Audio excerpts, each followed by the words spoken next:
Hello, nonprofit leaders. I'm Sarah Olivieri, your host, and this podcast is here to assist people like you, executive directors, board members, and other nonprofit leaders make a bigger impact with insights, tips, and lessons learned from nonprofit leaders and experts. Having been an executive director, a board member, and now a consultant and coach, I truly understand the challenges you face. And that's why I'm here. I'm all about working smarter, not harder, so you can make a bigger impact without the burnout. And so is our sponsor, DonorBox. DonorBox isn't just a suite of helpful fundraising tools, it's a partner that helps you raise more money and supports you in retaining your donors. I love their forward-thinking approach. Visit donorbox.org to learn more. And don't forget to sign up for the Inspired Nonprofit Leadership newsletter, where you'll get bite-sized, actionable tips just for nonprofit leaders like you, delivered weekly to your inbox. Sign up at inspirednonprofitleadership.com/sign up. Okay, let's dive into today's episode. My guest for this episode is Kathy Archer, who knows what it's like to constantly put out fires, question every decision, and carry the weight of an entire organization. She was once that overwhelmed nonprofit leader teetering on the edge of burnout. I know those folks so well myself. Now a leadership development coach, she helps nonprofit leaders stop drowning in work, doubting themselves, and carrying it all alone so they can lead with confidence, set boundaries, and finally take control of their leadership and life. Welcome, Kathy. Before we dive into tips and stuff, good stuff for nonprofit leaders, would you just tell us a little bit about yourself personally? Absolutely. So it's interesting when, we were saying, when you're reading that about how we know this. So I was a nonprofit leader I spent about 25 years in the nonprofit sector, but I also have 4 children. At that point in time, my husband worked away from home. So there was a lot going on. Now I have 4 grown children, 5 granddaughters, another grandbaby on the way. And so while work-life balance was important then, it's even more important now as I look at, how do I do the work that I love, but still set boundaries, both with work and my family, and do the work I love to do. Yeah, I love that. So important. In fact, I was thinking just the other day, somebody posted on LinkedIn that it's like a privilege to be able to work hard. And I think especially not to overgeneralize, because there are some dads who are really doing the full-time dad thing, but this often happens still to women. They're carrying a heavy parenting load. And I like to think of it as it's that work-life equation and really honoring what you have to give to work and not trying and what you need to give to your kids or what you want to give to your kids and honoring that. And, the balance is I don't love the analogy of balance because it's almost like it's fixed. Yes. It's this kind of moving around equation. And it is what it is. So as a mom, that really speaks to me. And as someone who works 12 to 16 hours a week, I actually track it monthly. I just did it just before our session today. So I worked, I think it was 85 hours last month, which is, quote, a lot more than I used to do, less than some. But I learned how to work very little and get stuff done because I had a very, my kid was going through an intense time and needed a ton of me. So it wasn't it would be so fun if I only worked, 12 hours a week. It was this is what I have. Yeah. Figure out how to get it done. Yeah. Which kind of leads me into my first question about leading from a place of alignment. And I'd love for you to talk a little bit about, I think especially this is true for women, that we're told there's a right way to lead or something. And would you just talk a little bit about what that means to you? Yeah. So alignment is not feeling icky. And we've all felt the ickiness, the friction inside of us, I'm not happy, something's not right. And we often can't put our finger on it. Sometimes we'll do things that we're not proud of. We'll get sick. There's just lots of ways that it shows up, right? But ultimately what it is it's not being true to ourselves. And true to ourselves is different for you and for me. And so when I say leading with alignment, it's looking at what are my values, my ethics, my morals? What are my strengths? What is my current situation? And how do I show up as my best self in that way? So it might be finding that work-life balance. So when I was leading, and I talk about it in my book a couple times where I hit these couple really big lows, it's because I wasn't balancing. And I'm like you, I think it's like a tightrope walker. We're balancing all of the time. There's never a static stop, but I wasn't balancing work and life well. And so I kind of like, fell off the wayside. But I was talking to somebody yesterday, and she was told that she needed to let one of her staff go and that they would bring them in and have that discussion with HR the next morning. And she just felt not okay with that. And so she actually reached out to the staff and said, hey, I got to let you know that this is happening tomorrow morning. And she said to me, is that right? And I'm like, is it right for you? Right? How does that align with your values? She'd worked with this employee for 10 years. She's like, I don't want them walking into a cold HR meeting to be let go, right? And so aligning with who we are is identifying our values. And, you said earlier around, dads do the same thing. Men lead differently than women lead. And so we've been taught primarily by old white guys. If we look at the textbooks, the training, all of the things around leadership, many of those books, the majority of those books are written by men, but many of them are so outdated. Like anything pre-COVID now is pretty much outdated, right? The way we lead is different. And so bringing our feminine energy and our feminine traits, the styles that make us us is what I mean by that. Yeah. So let me ask you a hard question now. What is that? How do we identify the line between leading in a way that's inauthentic and learning to do something that's outside our comfort zone that we really need to do and grow in? Yes. Really good question. It takes time. And what I am a big proponent of is self-reflection. So sitting down and going, is this something I'm scared of? Or is this something that doesn't feel that is me? And again, that's not like a one-time sit down and go, oh yeah, I've got the magical answer. It's going through and going, no, like that just wasn't me. So it might be, I talk to a lot of women who need to speak up more or do more public speaking. And so absolutely stretch outside your comfort zone. You're going to have to, give presentations at meetings, whatever. But if you're doing that in a way that's maybe stiff and assertive, maybe that's not your style. Last night, I'm an avid Toastmaster, and so two of us gave speeches, a man and a woman, and his was very much, he's a member of our town council, and so it was very political conversation, and it was good. It was about policing, and so it was a really good, solid speech. And then Kathy comes up, and Kathy's not emotional, but I bring emotions into it. I'm much more, softer. You can feel the passion and the energy and the thoughts. The guy evaluating me, he says, like, I didn't know if you were going to cry at one moment, but he says, like, I knew you would be okay if you were crying. I wasn't. I was just managing my emotions, right? And so both of those are speaking. Both of those are stepping outside our comfort zone, but we're doing it in a way that aligns with who we are. Yeah, I love that answer. So I'm hearing like, you got to get the thing done, but the how you do it might need to come in alignment. And getting in touch with is this icky because it's rubbing against my values, or am I experiencing fear because it's just outside of my comfort zone, but it would still be kind of value aligned, just over there where I don't usually hang out. Well, a good example of that is when we have to have a difficult conversation with somebody, right? Like, who wants to do that? Nobody wants to do that. Of course, it's outside your comfort zone. But again, if we go in with, I just need to address the issue and be clear and just, write it up and walk out, many of us are going to go, oh, and they will put it off and we'll delay it. And then the problem will fester. And if we can step back and go, where am I going to get triggered?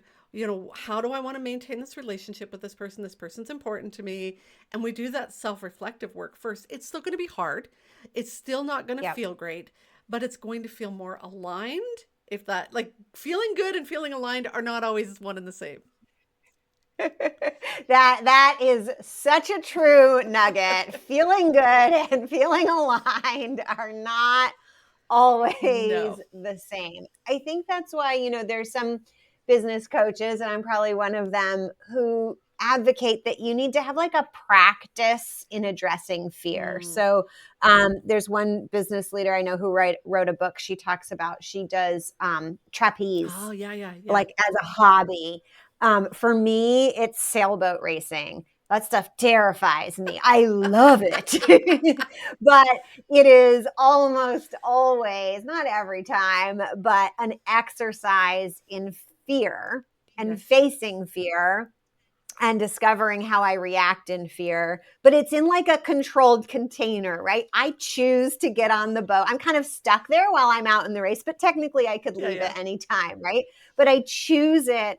And it reminds me, it just takes me kind of in a somewhat controlled way through that process of, working through fear, which we need to do as leaders. I mean, Yes. I think if you're not feeling afraid as a leader, you're not doing Exactly. it as well as you could be. When I was in leadership, I decided at some point that I think I just needed some space for myself as a person. And I never knew how to swim. So I went and took adult swimming lessons. And so it's the same thing, like Oh, learning to yeah. dive off the diving board was terrifying. It actually took me 2 sets of lessons to get there, but I That's got okay. there. And then, I remember one time I was speaking in Calgary, and Calgary has the Calgary Tower and it has the glass floor in the Calgary Tower, kind of like the Toronto one. And I'm like afraid of heights first. So getting up to the top of the Calgary Tower was like, ooh, right? And I went out there and I'm like, I put my toe in, I'm like, no. And I left. And I happened to be back speaking again 2 weeks later. And I'm like, let's go again. And so I made it out there long enough to get a picture, but that was enough. But you're right. It's growing that confidence muscle. Yeah, yeah. So let's talk about, because you talk about like leadership kind of starting from the Mm. inside. We're kind of landing there naturally, but tell me, let's go there deeper. Like, what does that feel like? And especially, I think right now there are many nonprofit leaders who might be feeling, or many of us in the world, in the United States, who might be feeling like everything's falling apart around Yes. us. What does leadership feel like, and what can it feel like? Yeah. What's that So I journey? think about leadership itself is about taking people someplace. So it's creating that vision. Here we are. Here's where we're going to go to get there. But that starts with leading yourself, and that's that self leadership. So when I talk to people, it's like, who's the you now, but who are you becoming? And so create that future identity. What's the type of leader you aspire to be? Think about leaders that you admire and what are the traits about them that you admire? Are they patient? Are they composed? Are they thoughtful? Are they deliberative? Like, what are the things that you see in that person that you really admire? And then it's, how do you get there? So it might be, I want to be brave, right? Like I struggle with difficult conversations or speaking out or whatever the issue is. I want to develop that courage. So you need to do something to develop that courage. It might be reading a book about courage. It might be writing about it. It might be watching a few movies and going, oh, look at, right? But it also might be, like you and I just said, doing courageous acts to feel what courage. And I often say to people, so I do a lot of work around emotional intelligence, and emotions are felt in the body. So if you're afraid, you typically feel that in your stomach, right? So what's the difference between feeling afraid, feeling excited, I'm hungry, and I have to go to the bathroom? Mm. They're right. They're all in the same general location. And right. Right. And often we numb out our feelings, which is also why we Mm. have many physical issues, because we're numbing out some of that stuff that's going on. But yeah, if you don't slow down to go, what does fear feel like? Or what does excitement feel like? Or somebody was talking to me yesterday, and they were deeply offended by what somebody said. And again, that's a different nuance of different feelings. And when you can start to learn that, then you're better able in a meeting when somebody says something and you're triggered to go, what triggered me, and then maintain Mm-hmm. that. So inner leadership is that self-leadership is learning about yourself so that you're better able to help other people go in the direction you want to go together. Yeah, so many nuggets there I want to highlight. One is, because we kind of started out some of this conversation with like, right, what some people say leaders should Yes. do. And when I thought about, when you said like leadership is about taking people places, I think there are a lot of old things you should do that are about that. And once you realize that, you can decide if that makes sense for you or not. Things like, all of a sudden I've got this flood of memories. Like you should show up before everybody else at the Yes. office. Well, maybe if you need that to be prepared for when everyone else comes in, great. But maybe you're more comfortable winging it, or maybe you just have logged a lot of experience showing up in new places, and now you're like, whatever, drop me anywhere. Like, Yeah. I'm good. I'll adapt in a second. I don't need to like walk around by myself first. Like that comes to mind as a strong example. Yeah. Or, I think what was that book? The 5 a.m. Club, right? You should get up at 5 a.m. Yes. And I think that the idea in there is you should give yourself some time Yeah. when other people aren't bothering you, but not everybody, it doesn't make sense for everybody. I know when my son was younger, when I woke up, he woke Yeah. up. Like there was I bought the quietest coffee grinder I could find, but there was nothing, right? Earlier I woke up, earlier Yep. I was momming, right? Yep. So it made no difference. And it just meant I was tired, and then I needed to go to bed early, and he was still awake because he's a night owl anyway. And so like that doesn't make sense for me, but figuring out my sweet spot in the day to protect my time so that when I'm most productive, I'm not interrupted. That is a good takeaway, but aligned for me. So that's one thing, like really thinking about if we are taking people somewhere, what do we need to do?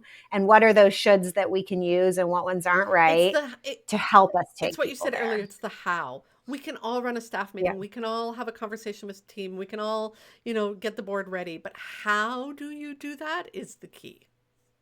That's right. That's right. And anybody who's been an educator, like you think a lot about how do you get, whether it's kids or adults, how do you get people in that Yes. first moment? And I think that there's a lot to be applied to, you said, like meetings, right? I always think that if I'm facilitating a meeting, and if I were an executive director again, which I don't think I'll ever be again, but I would always be thinking about when you begin a meeting, you've got to bring people Yes. into the room. And I Energetically. coach my clients, right? Like when the meeting starts, you first and foremost read the room, right? Like you got to be in touch with yourself Yeah. first, Yeah. and then you got to read the room. You've got to, and you can ask questions. It doesn't have to be like a secret, and figure out where people are at when they're entering, because you have to bring them where they're at. Yes. And if they're at, like I remember when COVID started, people were in a very emotional space in their staff meetings. And, we kept talking about with my clients, don't try to start business as usual if they're not No. ready. And if you have to take 90% or even all of the meeting just to talk it out so they're ready for their day, then you got to do that, Yes. because it's just reality. So I think that's really, really key. I had some other nuggets, but I want to stop there. So I want to go specifically into confidence. You talked about reading books, and I'm a fan of, oh boy, I'm going to forget the name. It's written by a woman, Candid. It's about being A candid. radical Um, candor. yes, Radical I can't. Candor. Yeah. Thank The you. name's not going to hit me now either. I love that book is written by a woman, and I think it's a good read for especially women, but all folks who, to me, like the key takeaway is that being clear is compassionate. And sometimes you have to like remind yourself, especially like if you're going into a firing conversation, right? Being clear is compassionate. Yes. Right? It is not mean No. to say what's really happening here, to give somebody as a leader feedback that they need to do their job well or avoid getting fired. Yes, yes. And to kind of circle around it vaguely is not helpful. But I bring that up because a lot of women do struggle with confidence, and I see it showing up as they then aren't clear and direct because they're nervous, because they have a lack of confidence piece going on. Can you talk a little more about that? So confidence, A, is what you think you can do, not what somebody else thinks you can do. So confidence is often in our head. And we talk ourselves, that's where that imposter syndrome comes from, like I'm not good enough, or I don't have the right education, I don't have the right experience, I'm not the right color, the right sex, I mean, you name it, right? Where it's that not enoughness kind of thing. But confidence starts with competence. If you don't know, you're never going to feel confident. So if I've never been taught how to play guitar, like I'm probably just not going to feel very confident picking it up and playing it. In the nonprofit sector, we often move from frontline into leadership. We're really good at frontline work, but we move into leadership and we've never been taught leadership skills. And yes, many of those are soft skills, right? So, here's the binder around the board. You've got to run meetings as often, and here you got to fill out performance appraisals. Lovely. But how do I do that, right? And so we move into leadership, and suddenly we're like completely outside our comfort zone, but also outside our skill set. And so without that, we're lacking that confidence to feel good because we don't have the competence. So we have to start learning that. So podcasts and books and coaches and training and blah, blah, blah, blah, blah, all of the stuff we can do. But if you think about the athletic world, they have a practice field. We don't have a practice field. So we go from competence to confidence, and there's this big gap in the middle where we should be practicing. And so we have to just give ourselves grace as we move through this, but continue to practice. So I will often tell people, practice outside the arena. Brene Brown always talks about being in the arena. So if you're learning to be more confident, that's when I joined Toastmasters. If I want to be a better speaker, I better go practice it someplace, right? If you're working on how to, voice your values, maybe try it with your sister first, although that might be harder than your work situation, but try it in different ways. Have that practice. Your journal is also a great way to practice. Write it out, script it out, right? So your confidence is going to build over time, but you have to manage the thoughts in your head because they will wreak havoc if you don't do that. Yeah, I love all those suggestions. And I would add team sports, right? So like I mentioned, so for me, sailing is my exercise in fear. It's also my practice in leadership because I lead a team and I'm responsible for the boat. Yes. And it is a pressurized situation. So I have to practice communicating what I want other people to do and getting them all coordinated with like seconds. They need to understand what's being said and do something physical and precise. And I think that's for a lot of people where like working with a coach or a group coaching program or some sort of peer program where you can talk through what you're thinking about doing or how you might say it. I know a lot of times in my group, like we're wordsmithing, like what you're going to say. We're practicing and we record the sessions and usually it's like, oh, this is at this minute in the recording, there's your verbatim, the version that we came up with. And I think that's another meaningful way to kind of practice and get feedback and refine what you're going to say or how you're going to do it, what your plan is, talk through it with people. It's so, so important. Absolutely. Let's talk a little bit more about strengths. And I want to just share for those, because I think we have experienced leaders and newer leaders. And for the newer leaders, I want to share something. And I'd love to see if you've experienced the same thing. But as an experienced leader, like you learn a lot of skills in the beginning, right? You're leveling up, you're reading books. And I think you get to a place, at least for me, where you know what kinds of things you can learn up fast, upskill fast, and which things are not, you're going to delegate the skilling up because that's not your zone of genius. And so the confidence becomes, I can walk into a room I feel confident not knowing, because I know which things, as I identify them, I'll be able to skill up in, and which things I'll be like, no worries, I know how to find someone else who can do that. Does that resonate with you in your Yes. experience at Yes. all? I'm a certified Gallup strengths coach. And so when I help people go through their Clifton strengths, one of the things we'll say is your top 5 matter most, right? Focus there.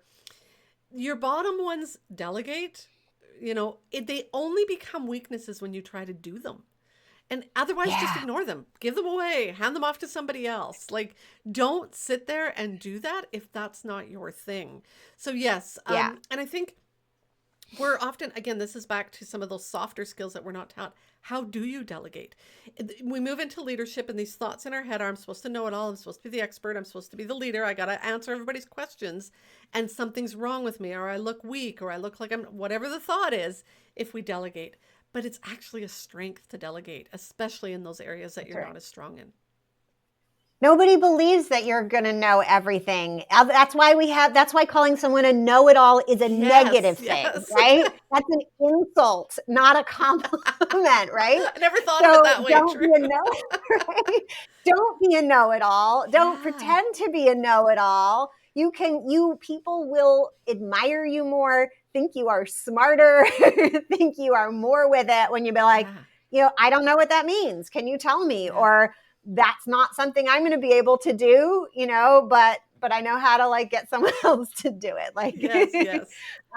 yeah, that is so, so true. So I think for all those people who ever felt that imposter syndrome, just to remember Yeah. that, right? Like nobody expects that. And in fact, nobody even wants Well, and it's not it. helpful to your employees. One of the things I think about leadership as well is your job is to grow other leaders, which means giving them the answer isn't growing them, right? It's That's right. helping them come up with their own answers and learn how to discover answers. That's leadership. That's right. And there's so many good stories for people who that resonates with. Two that come to mind: a favorite book, Jack Stack's The Great Game of Oh, I haven't Business, read that one. which is an amazing story about tractor remanufacturing company, like pretty, Yeah. blue collar factory, where they taught everybody to read the financial statements and understand them. They started practicing open book management, and they took a totally failing company into one of the most profitable companies ever in the United States. Interesting. And the other one is that book, I think it's called Turn the Ship Around, I've heard of that one. you've heard of that one. Yeah, that one's about a nuclear submarine captain whose submarine was not performing so well. And basically, people would come to him and say, like, oh, what should we do? And he'd return basically, what do you think you should do? Yeah. And then they'd answer. And then in no time, flat, it's fun when you read it in the story, Yeah. everybody is performing at a much higher Yes. level because you're not bottlenecked with one Yes. decision Yes. maker. Okay, I would love for you to tell us a little bit about your book. Yes. So I didn't write character driven leadership because I had all the answers. I wrote it because I had to figure out what to do when I had fallen so far out of alignment with my values. And I realized just how far I drifted one day when I was sitting in my office, whispering into the phone with tears streaming down my face. And so prior to that, I had been running my nonprofit really well. And then we got this really big contract that stretched me, stretched my team. And overnight, increased budget, increased staff, increased travel stress, like it just exploded. And I stopped leading in the way I had always done. And I started working harder, putting more hours in, stopped, communicating clearly with my staff. And they felt it. And they started to not trust me because I wasn't always true to my word. So Mm. they told me what they thought. They said Kathy lacks integrity. Literally on my performance appraisal, it said that. And then I really got sideswiped. They filed a grievance against me. And so that was when I got into coaching, and I started this more self-reflective journey. And once I took my coach training and started coaching other women, I'm like, oh, wait a minute. This needs to be in a book, right? So it really is the coaching journey. It's a very not exercise heavy, but self-reflective heavy. Tons of questions for you to think about and ponder as we look at who am I, who am I becoming, and how do I get there? Creating that authentic leadership style where you know what your values are, you're making value-based decisions, you're leading aligned with your morals and ethics, and so it's gives some frameworks for that, some tools for that, a model for that. And yeah, it's really that journey. One of the ladies that did an endorsement for me, she's like, "Oh my God, I wish I'd had this when I was leading in the beginning," because how many of us burnt out and fell apart? And if we'd realized that, no, stop trying to do it like everybody's telling you to do it, and find your way to do it, you'll be much happier and much more effective. So that's the book in a nutshell. It's my second book. My first book is Mastering Confidence. So we talked about confidence and that inner loop. This sort of builds on that. Yeah, I love that. And I love that you share that story. And it makes me think of, I've had a lot of not clients, but nonprofits just tell me over the year, like, oh, well, if somebody gave us a ton of money, like we'd know exactly what to do with it. And I usually say, no, you wouldn't. You can be given too much money. And I think one thing that doesn't get talked about enough is our emotional intelligence, our ability to stay value aligned can get swayed by money. It can be like a big magnet, right? If we are suddenly given more money than we are emotionally ready to receive, we can go way off track. As individuals and as organizations. And that was part of it. This particular project was new dollars, like in a new area. So there was this prestige as an organization as well that I carried in the front end of it, right? But in the back end, I could feel that pressure, right? And so, our organization didn't have the resources or the emotional intelligence as an organization to deal with it. Yeah. And that is so, there's I never describe myself as woo woo, but I follow a lot of people who are woo woo, and I seem to attract a lot of people to me who are woo woo. But I remember like one of these kind of for-profit business people just talking about like learning what your energy is. Like imagine yourself like with $1 million, like, can you contain that energy? And for a lot of people, like the answer is really no, like you're not ready, or like, God forbid you had $1 billion, right? You just like, so you have to like, and it actually, I think is a very powerful personal exercise to imagine yourself managing, and go by increments. And does it make you feel scared? Anxious? If so, then you need to build up till it makes you feel energized and excited. And way more than that, wouldn't you feel better if you weren't under-resourced? Sure. Like, of course, we're going to feel better. But if we add money on top of that, money or what comes with money. So I think about people, right? And so back to our style, I'm very much, I like to build close-knit relationships with people. So if you said to me, okay, 5 people, 10, how about 30? Right, how about 100? It's like when somebody says you need to go work the room. I don't want to work the room. That's not my skill. But give me a small group of people and I'll get in there. And so, it's what comes with that money and starting to think about, all of that as well. So, that's my story, and that's how the book was written. I love it. Well, we are at time. This has been such a great conversation. Would you tell us what kind of work are you doing with folks these days, and who are the best folks to reach out to you, and what's the best way to do that? So in the intro you sort of read, I work with women that are, drowning in their work, feeling like they're carrying it all themselves, full of that self-doubt and, wanting to set those boundaries, wanting to learn how to lead well. There's a number of ways I do it. So the 2 books, Character-Driven Leadership, Mastering Confidence, both of those you can find anywhere, including the audio. And yes, I did my own audio. So you get to listen to my voice if that's what you want to hear. I have a membership called the Training Library. It's a really easy entry point. It's $20 a month, but it's courses that are based around leadership skills that you weren't taught. In that we do monthly calls, so you're connecting with other women as well, monthly training sessions. And then I'm gearing up. If you follow along, you can follow me anywhere on the socials, Kathy D. Archer. I will be doing a book club in the next month or two where we're going to walk through character-driven leadership, sort of week by week and do it together. And then, yeah, I do individual coaching for leaders in nonprofit as well. Reach out and ask me about that. Wonderful. Well, thank you so much, Kathy. And thank you out there for listening and all that you do to make our communities better. We value your work so much, and I hope that our guest experts and bonus episodes help make that work a little easier and a little better.